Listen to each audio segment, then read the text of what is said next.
પરવીન ઠાકોરને સ્વાગત છે આપણી યુટ્યુબ ચેનલમાં। એક નવું પિક્ચર આવવા જઈ રહ્યું છે, તો પિક્ચરનું નામ છે લાખ રૂપિયાનો ઘાઘરો। તો આમાં હીરોમાં છે દેવ પગલી। તો દેવ પગલી એક નવા અંદાજમાં પિક્ચર લઈને આવી રહ્યા છે।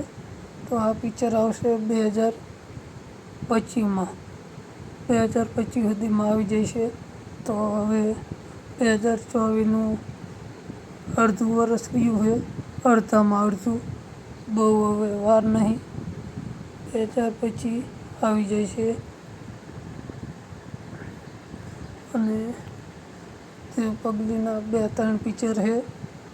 હમણાં એક આવ્યું હતું ગંગા, અને 2 પિક્ચરમાં દશામાન પિક્ચરમાં વિલનનો રોલ કર્યો હતો। વિલનનો રોલ એ બહુ મસ્ત હતો। વિલનનો રોલ કરે એટલે બહુ મસ્ત લાગે છે, અને એક્ટિંગ જોરદાર છે। તો વિડીયો ગમે તો લાઈક કરી દીજો, ચેનલમાં નવો હોય તો સબસ્ક્રાઈબ કરજો। મળશું નવા વિડીયોમાં। જય માતાજી।